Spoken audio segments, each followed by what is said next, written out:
بسم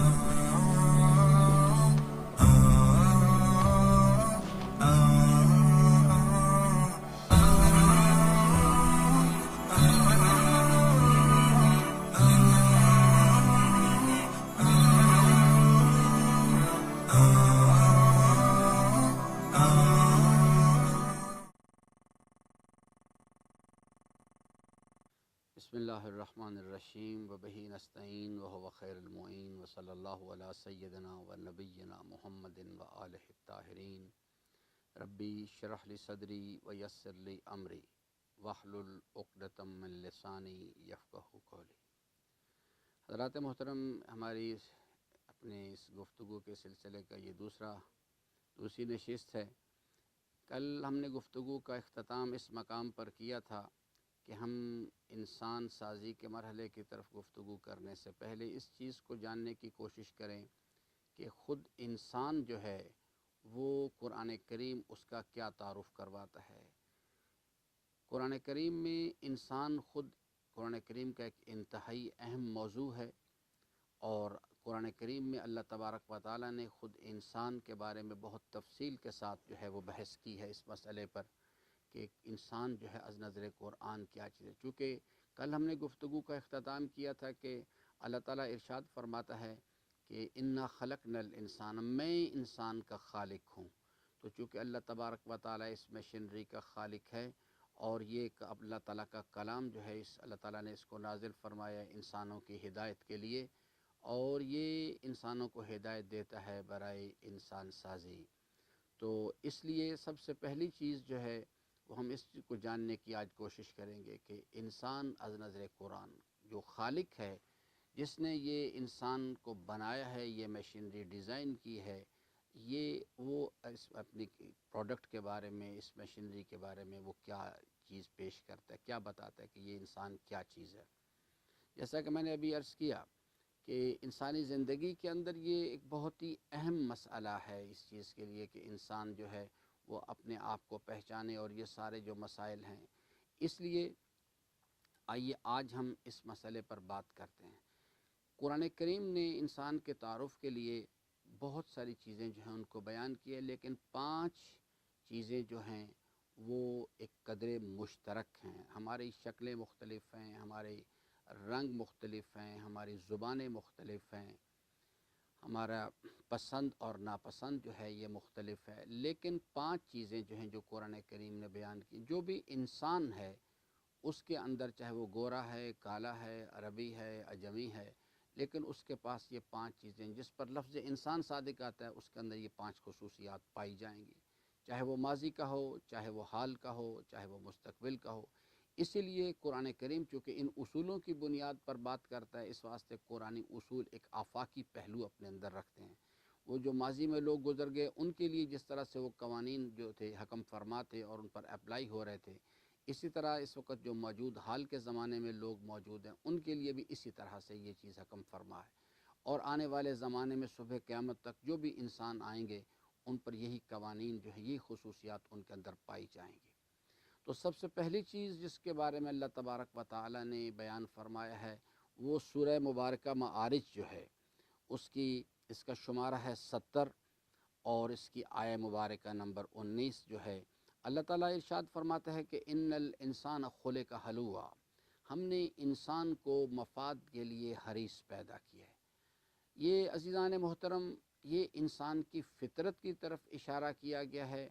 فطرت کے حوالے سے یعنی ایک جملہ عرض کر دوں حضرت کا ارشاد گرامی، حضرت ارشاد فرماتے ہیں کہ یہ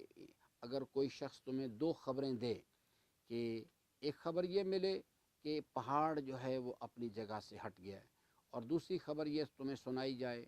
کہ ایک انسان نے اپنی فطرت تبدیل کر لی ہے، تو فرمائے کہ یہ بات تو قبول کر لینا کہ یہ ممکن ہو سکتا ہے کہ پہاڑ اپنی جگہ سے ہٹ جائے،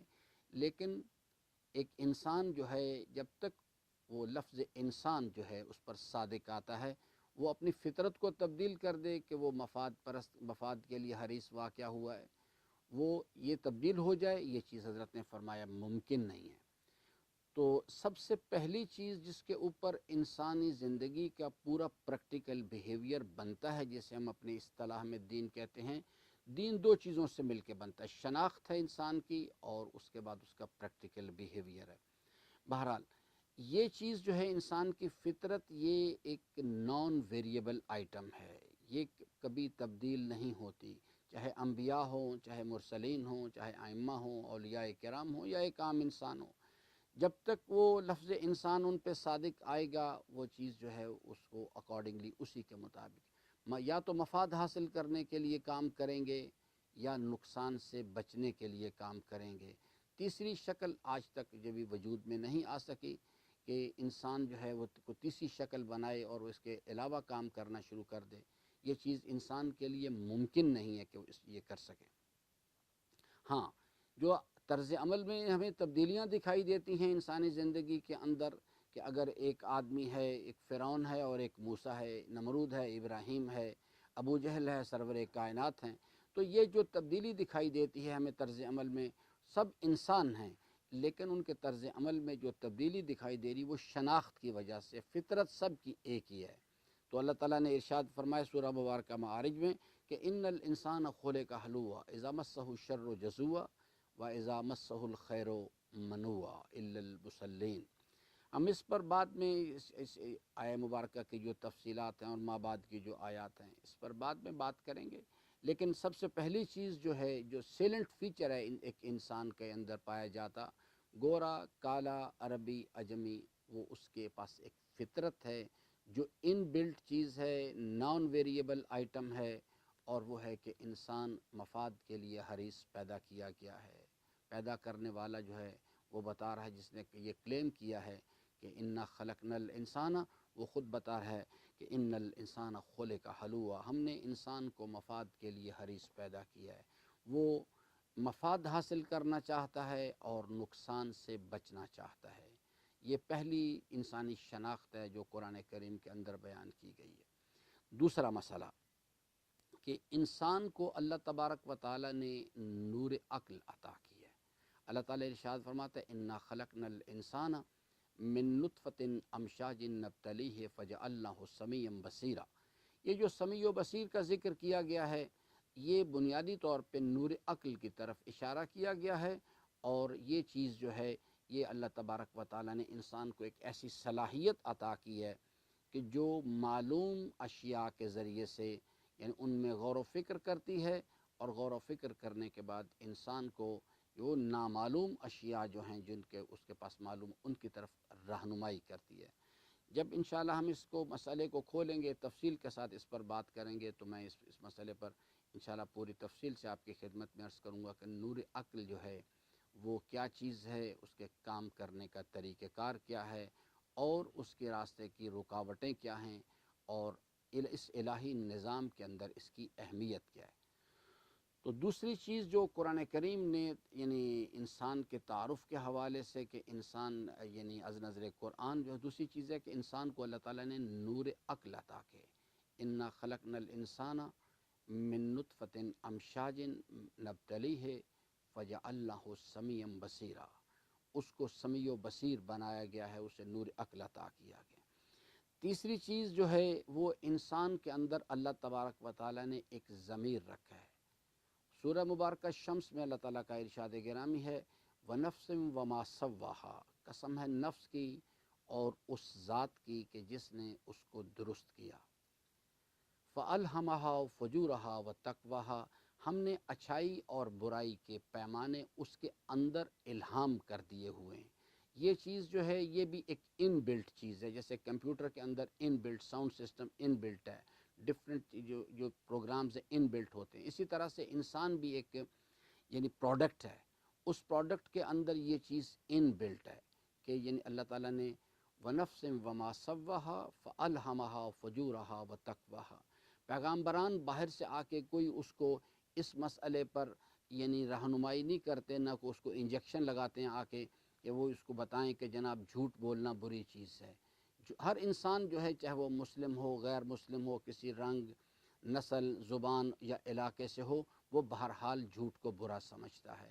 اور جو اسی طرح سے سچائی کو اچھا سمجھتا ہے، بے حیائی کو برا سمجھتا ہے، اور شرم و حیا اور غیرت کو اچھا سمجھتا ہے، امانت داری کو اچھا سمجھتا ہے، بے ایمانی کو بری چیز سمجھتا ہے۔ تو یہ تیسری آئٹم ہے انسان کے بارے میں جو قرآن کریم نے تعارف کروایا ہے کہ انسان جو ہے اس کو اللہ نے ایک ضمیر عطا کیا ہے، جس پر ہم آنے والے وقت میں تفصیل کے ساتھ بات کریں گے انشاءاللہ العزیز۔ اور یہ چیز جو ہے اسی پر دنیا میں اس وقت جتنے بھی انسانی معاشرے ہیں وہ آج تک اسی جو انسان کا ضمیر ہے اس بنیاد پر ہی تمام قوانین بنتے ہیں، اور چاہے وہ معاشرے اللہ کی حاکمیت کو تسلیم کریں یا نہ کریں، وہ معاشرے جو ہیں عملی زندگی میں جتنے بھی قوانین ہیں ان کے اندر جو بنیادی جنہیں ہیومن رائٹس کہا جاتا ہے اس کی اساس اور بنیاد جو ہے یہی چیز ہے کہ جسے انسان کا ضمیر کہا جاتا ہے، اور جس کا اللہ تعالیٰ نے سورہ مبارکہ شمس میں اللہ تعالیٰ نے اس کا ذکر کیا کہ ہم نے انسان کے اندر یہ اچھائی اور برائی کے پیمانے الہام کر دیے۔ انشاءاللہ کل آنے والے دوبارہ سے اس مسئلے کو سلسلہ گفتگو کو آگے بڑھائیں گے انشاءاللہ۔ اللہ تعالیٰ سے امیدوار ہوں کہ اللہ تعالیٰ ہم سب کو حقیقت کی راہوں کو شناخت کرنے اور ان کو عمل زندگی میں اختیار کرنے کی توفیق عطا فرمائے۔